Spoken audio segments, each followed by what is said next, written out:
Hello everyone, I'm Zahid from Talks at Innovation Valley, and today we have very amazing guests. Thorsten. Thorsten Stremlau is a systems principal architect within NVIDIA's hardware engineering team. He is responsible for technical strategies for new NVIDIA hardware globally. In this role, Thorsten identifies and drives integration of current and future technologies, integrating them into the product development processes, and specifically drives innovation into the security and manageability capabilities of the portfolio. Thorsten's career has been dedicated to the identifying solution and strategic implementations. So first of all, I really welcome you, Thorsten. Thank you, Zaid. It's a pleasure to be here. You're welcome. Audience, today's topic is how AI powered computer chips are going to transform the computer world. So, Thorsten, before we jump to the questions list and the topic, my audience and I would love to know your story of career and your education, from where you got your education and when you started your professional career, and then how you joined NVIDIA, and how was your all this entrepreneurial inspirational journey so far. So that's a really, really good question. So my career really started. I'll start at 12 years old when I saved up enough money to buy myself. This is with my own money. An IBM PC in the early 1980s. It was the very, very first PC that was available on the market. And unlike my friends who were playing video games and everything else like that, I actually took to programming and coding on the device. Very, very early coding. Remember, this was in the 1980s. Um, Over a period of time, I studied electronics in Germany and graduated there, and then joined IBM in Greenock, Scotland, for many, many years, where I was a service specialist and a couple of other things for IBM. And then joined Lenovo, and I eventually became the CTO for Lenovo's ThinkPad team. And then a couple of years ago, I had a fantastic opportunity to join NVIDIA as a leader in AI and graphics, and really get a chance to build even more cool things. And so, yeah, that's a little bit of an overview of what I've done and my career path. All right. So, Thorsten, can you please explain in simple terms what AI powered computer chips are and how they are different from traditional computer chips? Uh, well, I guess the short answer is they're not really any different. They're just optimized in order to process data a little bit differently, right? When you take a look at and by the way, this is something that Jensen, our CEO at NVIDIA, came up with many, many years ago when he defined the first dedicated graphics card, right? He figured out that CPUs are very, very good at serial processing. So that means that working on tasks back to back on with one another. But he figured out that certain high performance graphics activities are probably performed much, much better in parallel. And so that is where you're processing many, many things at the same time. And that is actually the big difference between I'll call it an AI accelerator, or your traditional CPU in this space, right? Some are better optimized to do the types of workloads that you would require from an AI perspective. All right. Thorsten, what are some of the key advancements and breakthroughs that has been made in AI powered computer chips in recent years? Ah, um, It's the same advancements that that we've gone through in many years before, right? It's very very simple. If you, I don't know if anybody remembers somebody, but there's a Professor Moore from Intel. Um, Professor Moore, or if you've ever heard of Moore's law, Moore basically said that the performance of computers will double every 2 years, and that the cost of those computers will half every 2 years. Okay, that's a Moore's law. And by the way, we are reaching some of the boundaries of Moore's law right now, but there's are more and new innovations in terms of the shrinkage of the chip and the effectiveness of power supply on the chip that are leading to much more innovations. I can now pack much more technology into the same size of a chip that I had before, and that then leads to many new capabilities. When you take a look at many of the AI innovations today, um, you know, uh, 4 or even 6 years ago, you would not have been able to fit all of the computers that are needed to drive, let's say, for example, a ChatGPT into a single data center. It would have been completely impossible. But the efficiencies and the development have now enabled us to be able to have a computer density that allows a solution like ChatGPT and Midjourney and other generative AI solutions to work in relatively small data centers. All right. How do AI powered computer chips enhance the performance and capabilities of AI applications that you answered? But the next questions naturally comes, in what ways are AI powered computer chips being used today, and what industries or sectors are benefiting the most from their deployment? Oh, that's an impossible question to answer, but I'll give you a little bit of an insight. Right. So you if you have a phone today, right, you will already have the power of an AI chip in your hand right there and then. Okay. I want to be very very clear.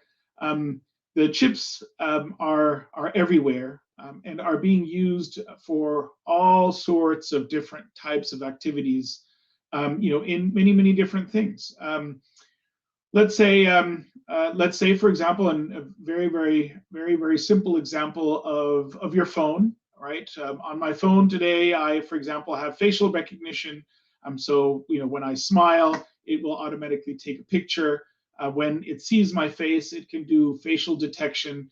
I've also seen, for example, already solutions where I can use my eyes in order to interact rather than having to touch.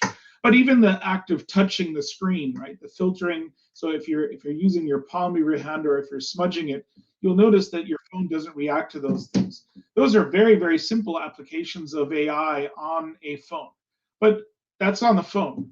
AI really applies everywhere now in all sorts of different areas, and we see it everywhere, from autonomous cars, right? We're seeing the evolution of autonomous cars everywhere. It's slowly coming up because it's important. We want to make sure that we're not killing anyone with the implementation of this. So safety and security are important aspects, let's say in self-driving cars. But we're also seeing the implementation of AI, let's say in hospitals for diagnostics. Your X-ray machine today will typically have an AI powered chip behind it that will automatically check the x rays for any anomalies. So if you have cancer, or if, by the way, you have a very small broken bone that a doctor would not be able to see with their bare eyes, then an AI chip is able to detect those minute differences. In IoT, all sorts of different types of things, whether it's agriculture, monitoring the temperature of chicken farms and all sorts of other different types of things. So today it is virtually impossible to avoid, or by the way, not be impacted by the positive effect of AI powered computer chips. All right. Uh, Thorsten, when you say um, chip or AI powered chip, does that mean processor, or processor is something different and chip is something different? Can you please little bit define these two terms? It depends. A processor or a CPU or GPU or a TPU, right? Those are different types of processing units. Are typically optimized to their task, but there are chips that incorporate that have a particular function that incorporate an AI chip, right? So or that incorporate AI functions. So, for example, a camera chip, right? That camera chip's primary work is to record video, as we're doing right now, but it may have an accelerator chip for AI or accelerator function built into it in order to do face detection, for example, on chip, and again, to optimize the experience. All right. So, do you mean that there are multiple chips in computers and smartphones as per the requirements and needs? Is that so? Yes, absolutely, absolutely. And then again, you'll see, depending on how much you pay for your phone and what your functions are, it will have more capabilities in the chip or less capabilities in the chip. All right. Thorsten, what are the challenges and limitations associated with the developing and implementing AI powered computer chips today? It's well, obviously, I already mentioned a minute ago. Security and safety are one of the top priorities. You know, a and I'll just bring it back to some basic laws of robotics and everything else like that, right? So we need to make sure that any AI that we enable doesn't have any or avoids as much as possible inherent bias in the platform. Okay. And I'll name an example out of a past project that I worked on many years ago. It's actually before I joined NVIDIA, and it was a facial detection software that leveraged an AI chip in order to admit people into a shop, right? So if your face was recognized, you were allowed into the shop. If your face was not recognized, then it wouldn't allow you in the shop. Well, the developers of the software solution, unfortunately, were all of Asian descent. And so, unfortunately, the model that they trained on, or the facial model that they trained on, was also optimized for Asian faces. And one of the things that happened was that, and by the way, another thing that happened is that many of the developers were also male. So they typically did not have long hair. I say typically, most of them didn't, but there are obvious exceptions. And so what we found when the product went into a proof of concept phase is that the facial detection was absolutely horrible for people, for women in particular, because they now had facial coverings or they had head coverings or long hair, or also they had or people that were not Asian. And so again, that was one of the things again that we want to avoid, and the pitfalls that you want to avoid. And then obviously the topic of security, right? If you're going to ask the AI to do something, you need to make sure that the AI understands what it can communicate or what it can do within its process, and so that it doesn't crash your car, doesn't kill somebody, and also doesn't provide you with information that may harm somebody. All right. Thorsten, how do AI powered computer chips impact energy efficiency and power consumption in computing systems? Oh, that's a good question. Lots and lots of different things. That's a very good question. Obviously, there's a whole bunch of different things that you can do. If I have an AI chip that's now listening to me, or that, by the way, something that Lenovo uses today, so I can tell by the camera on my laptop that you're filming me with right now, whether I am sitting in front of my PC or whether I am walking away. I can also detect whether I'm walking up to my laptop, right? So, if I was to stand back there at that door and start walking towards the PC, then it would know that it's me, and it would be able to do things. So one of the things that, for example, Lenovo implemented on their laptops, which is a really, really cool function, is actually where it leverages AI in the camera in order to turn down the power consumption of the system. And so if I'm looking away, like I am right now, what it does is that it automatically dims the screen because it knows I'm not looking at it, and therefore why should it be at full power when I'm looking at it? That saves a lot of power and it's a lot of consumption. Or if I walk away and I don't come back in 5 minutes, it can power down my laptop into a really, really low power state, very, very low power state. And again, I as a user don't realize that my PC is in a very, very low power state because it starts powering up the PC when I'm at the door and I'm walking towards my PC. And so it gains about 5 to 6 seconds of time so that it can wake the system up, so that again it's a better experience. All right. What are the potential implications of AI powered computer chips for privacy and data security? It's actually, again, really, really cool. So imagine, so obviously, there's many, many different applications. One of the things that's really important, and oftentimes, especially older people, they don't realize if they're sharing credit card information or financial information or private information with somebody. And we've seen hackers use that again and again in order to steal money from, older people, all around the world.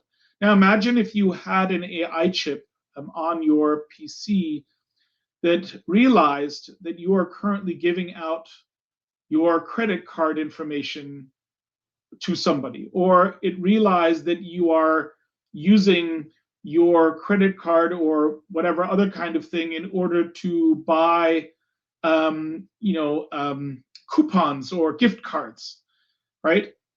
Or by the way, again, simply if I'm a teenager, if I am now, or if I'm a younger child and I'm sharing my address via a chat room or something else like that with somebody that child probably shouldn't be, providing that information, right? Because you probably don't want the internet and the people that are out there to know your address. Now imagine an AI system that would help understand the context. Is it an older person? Is it a younger person or a minor? And then who are they sharing that data with, and it would automatically filter out any of that data. Or by the way, even better is, let's say I accidentally share a subdirectory that has photographs of my family with, let's say, for example, you. But I don't want you to see my family pictures. I want you to see the pictures of me working for, my company. So again, an AI chip would be able to detect that I'm sharing family pictures rather than professional pictures with somebody and be able to block that, right? That's one thing. In the area of security, there's many, many other applications, right? I mean, obviously, there's solutions out there, for example, like Sentinel-1, that already today leverage AI to understand what is happening on your computer. And so it doesn't need to know what a virus looks like. So, by the way, hackers are creating literally thousands of new viruses every day. And it's impossible to know what they all look like. Or, so what if you were able to, via AI, be able to detect the bad behavior of a virus and then stop it? And by the way, not only that, be able to detect the bad behavior of the virus and then be able to rewind to the point where just before the virus executed, so that you're safe and you're sound. That's, so for example, an application of Sentinel-1. But it could also do other things like it, so for example, let's say I forget to install my antivirus software on my PC, right? I just forget, or I disable it. Or by the way, my license runs out. Well, what if you had an AI chip that was in the background that would do continuous risk analysis on the platform, that would then say, you know what, Thorsten, you are at risk because you didn't install your antivirus. Oh, by the way, you also disabled your firewall. Oh, by the way, your password is only 3 characters long. And all of those different types of things are all things that could now be done using AI-powered computer chips. All right. So in previous days, I was listening an IO conference, I guess, and Sundar Pichai was briefing on the AI related things, and especially he was mentioning that how uh, AI will be helping to predict many diseases by just scanning the eyes. So, can you please exemplify, if you listen to that conference, that in future AI powered, uh, I mean, maybe the gadgets or chips or softwares, they would be helping to detect many diseases just by scanning the eyes. Can you elaborate a little bit on the medical side use of these chips? Oh, there's many different applications. So Zahid, simply by using the camera that you're seeing right now, um, the camera can actually detect my pulse and can also detect my blood pressure. You can't see it, but there are very small movements in my face that can be detected by the camera that let the computer, if I enable it, read my blood pressure and also read my pulse. In addition, by the way, let's also be very clear. There are other indicators. So I can also, by the way, detect whether I have COVID or whether I have other diseases simply by listening to my voice or by listening to my breath. That's something that's very easy to do. Eyes also is one of the things that's really clear, but that's not the primary use that you would typically have. But I can also use eyes. There are many different other aspects that you can do. For example, I worked on a project that uses a camera to monitor old people that are walking in the house. And what we found is that the sickness, if a person is sick or not, an older person in particular, is determined by their movement speed. So how fast they walk, let's say, in the room. And so if I'm able to record how fast it takes me to walk from here to here in the room, and what my gait is and how I'm walking, I can also detect diseases. So there are many different applications of AI in order to help, as I said, in everyday life, whether I'm suffering from anxiety and I'm about to have a fear attack, whether I have high blood pressure, whether I have common diseases, right? Those are all things that can actually be detected by voice analysis, by eye analysis, by blood pressure and pulse analysis, and by many other aspects of your movements that you have every day. All right. So it means universally and basically, most of the times, computer chips work or analyze the data or take the data by either the voice or like just watching or monitoring with the camera. These are the two main things only, or the movements. Yeah, movement, and a camera watching and voice detection. That's all, or Uh, structure. Yeah. there's many other things that you can do. For example, how fast you type, or what your typing behavior is, would be another one that I can also leverage. Again, AI is good at determining and establishing patterns, and if you get sick, your patterns change, right? Whether so those are the things that AI is very good at detecting. All right.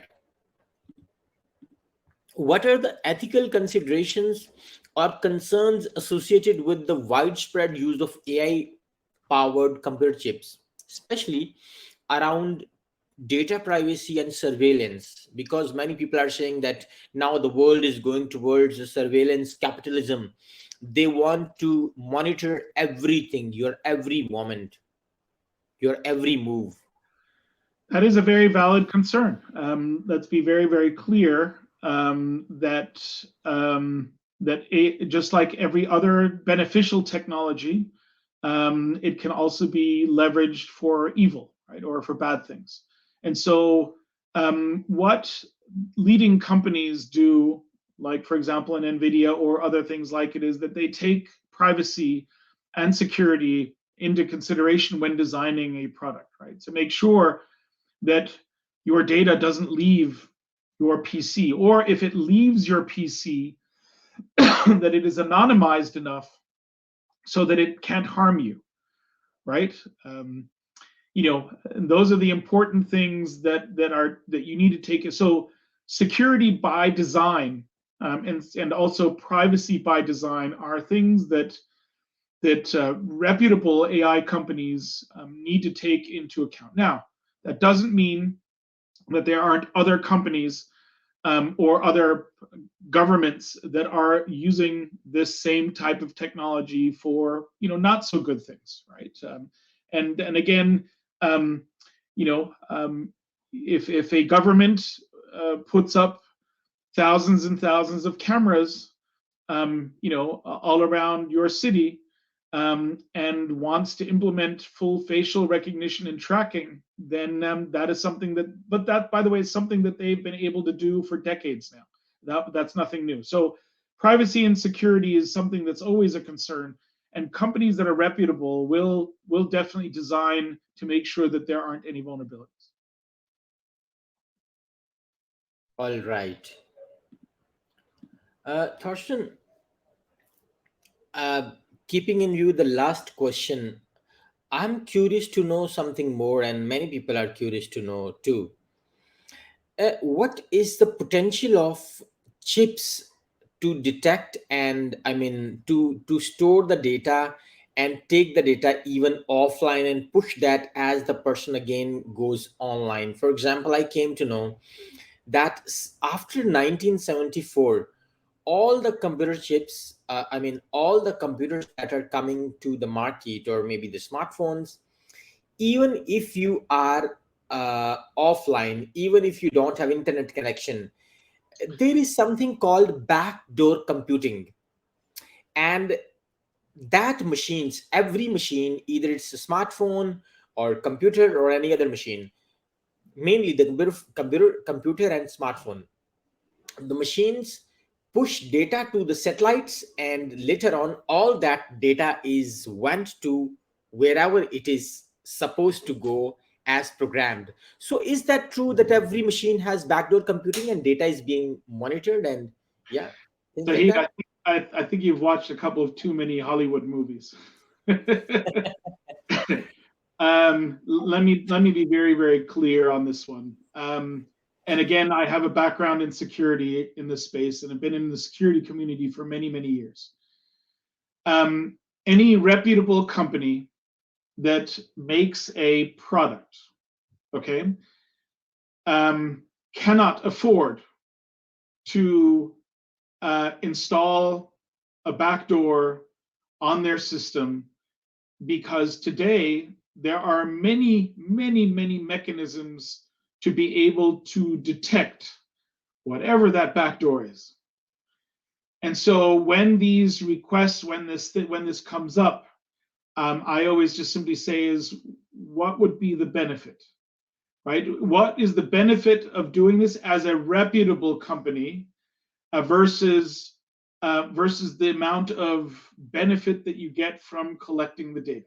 Okay, that's the big question that you have to ask yourself. Now, I'm not saying that if you buy the knockoff phone for, I don't know, $29 from the from the local supermarket, or not even local supermarket, from your local, shady dealer who sells it out of his jacket, that doesn't have something, because you know what, that shady company that makes a phone for $29 is going to have to make their money somehow, and it's certainly not on phones. Okay, so what I'm simply saying is, it's all about trust. And if you're dealing with companies, larger companies, or companies that you can trust, then the whole backdoor computing becomes a Hollywood story. However, if you're buying in the back alley from somebody, I wouldn't. That's one of those things where I would probably not trust that as a security professional. All right. So just quickly, the quick answer. I mean, so backdoor computing is something there, and yes, it is possible. But you are saying that it is not possible to sell the well-known computers and smartphones that has the backdoor computing. I mean, for example, maybe the good companies that are selling the computers and smartphones, maybe the Google, Apple, other famous companies, they cannot do it because it is really a serious concern. Well, Saeed, I'll put it to you this way: you have backdoor computing the minute that somebody installs a virus on your phone or on your laptop. Okay, now did Apple or did Google or did anybody install that virus? No, some shady guy installed that virus. That's backdoor computing. But there is no, as I said, no reputable company would ship a PC or a phone with a backdoor in it, because it would kill their business forever. Now I got it. I completely got it. It means actually the hardware companies can never hard bind the backdoor computing software because that is detectable. And if that happens, that's a serious crime. Correct. And they're out of business. Got it. Got it. Thank you. Thorsten, looking into the future, what do you envision as the most exciting possibilities and applications for AI powered computer chips? Any, what is something that fascinates you as you see the implementation of AI powered chips that is not implemented yet, but you imagine like that? Well, the entire topic of generative AI is probably going to be the thing that changes everything the most. I worked with Stephen Hawking many, many years ago, and also worked with another fantastic man called Dr. Peter Scott Morgan. Both of them suffered from ALS, and so were paralyzed and were not able to speak or communicate very effectively. And I really, really love, for example, Peter's vision, where he envisioned him becoming a cyborg that was enhanced by using AI technology, where he could use his eyes in order to speak, and in order to interact with a PC, and the PC would then know what responses he wanted to send, and then automatically answer on his behalf, and then animate a 3D realistic avatar that would represent him, because he can no longer move and he's in a bed. He envisioned a world where he could still travel in his house and even outside of his house by using an AI powered wheelchair in order to move from one place to another. And that is the inspiring vision that I have for the near future and for the current future of AI. All right. Thorsten, how do you think AI powered computer chips will impact the job market and the skills required in the tech industry? It's going to change it, but I think it's going to change it for the best. Um, you know, when the first computers were introduced, everybody said, "Oh no, all of these secretaries are now going to be gone because people can type letters by themselves." Well, guess what? All of those secretaries actually found much, much more productive and much more intelligent jobs where, and by the way, I want to be very, very clear, AI is not in a position to replace any human today, right? It is not in a position to replace human intelligence and human reasoning today. And so again, if it helps me create a spreadsheet for my manager 50% faster because he's asked me to do something, if it helps me write a beautiful love letter to my girlfriend that I can not able to write, but it helps in my relationship, and it makes her happy, well then you know what, I think that is something that's worth it, but it's never going to replace human. It's just going to enhance the way that we do our jobs and that we interact with daily life. All right. Thorsten, as AI powered computer chips become more prevalent, what advice do you have for business and individuals to stay ahead in this rapidly evolving field?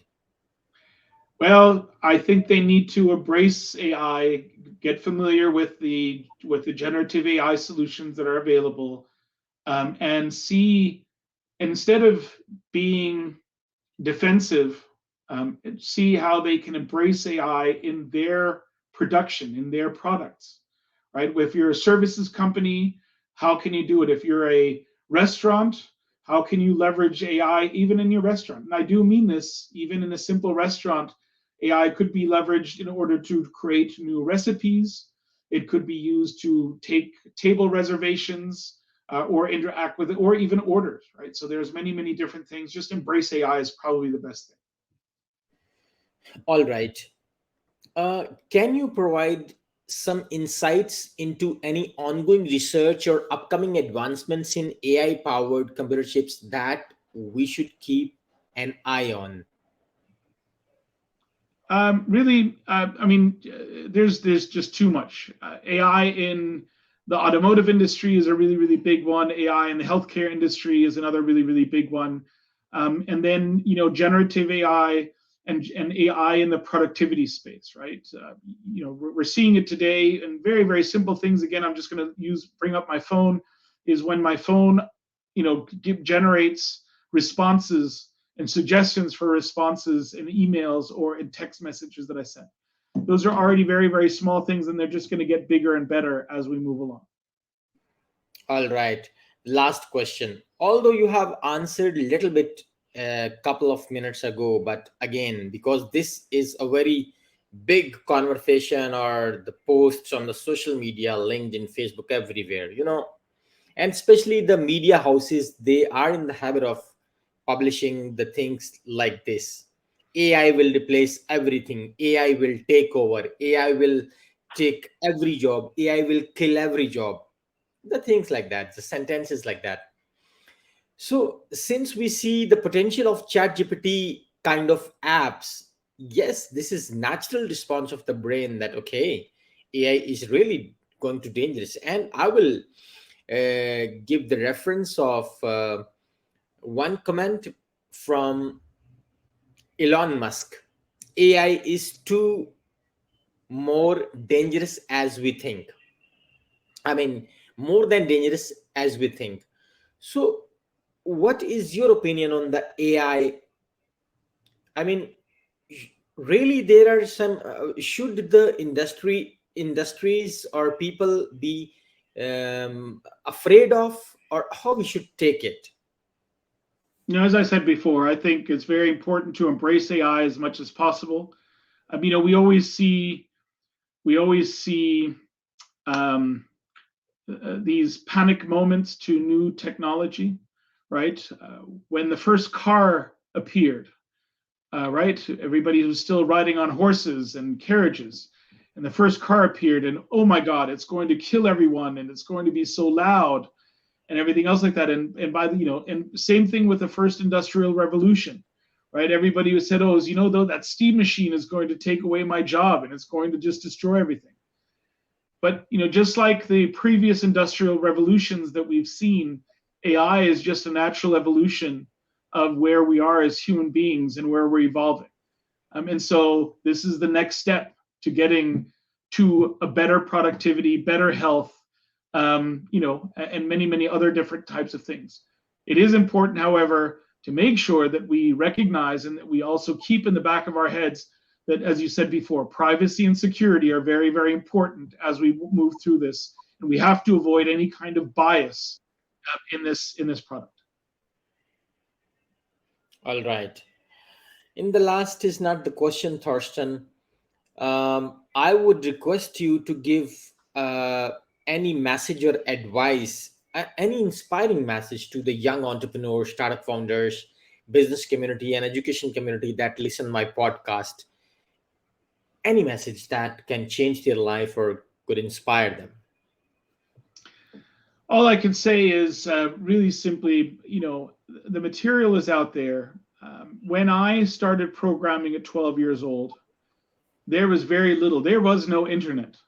There was no way for me to be able to find code. I had to figure it all out from the book. Okay. Today, with the internet, with generative AI, with all of these different types of things, with forums, it is so easy, so much easier to pick up on advanced technology. My main suggestion is to the younger people and also to anyone there is always think outside the box. Never think within the box that you think that you should be confined to. Always think outside that box, and always try to find solutions to help people. That's the thing that's important. That's what's guided me, and it's made me come a very, very long way. All right. Thorsten, thank you so much for joining Talks at Innovation Valley podcast. Trust me, it was really insightful talking to you. Thank you.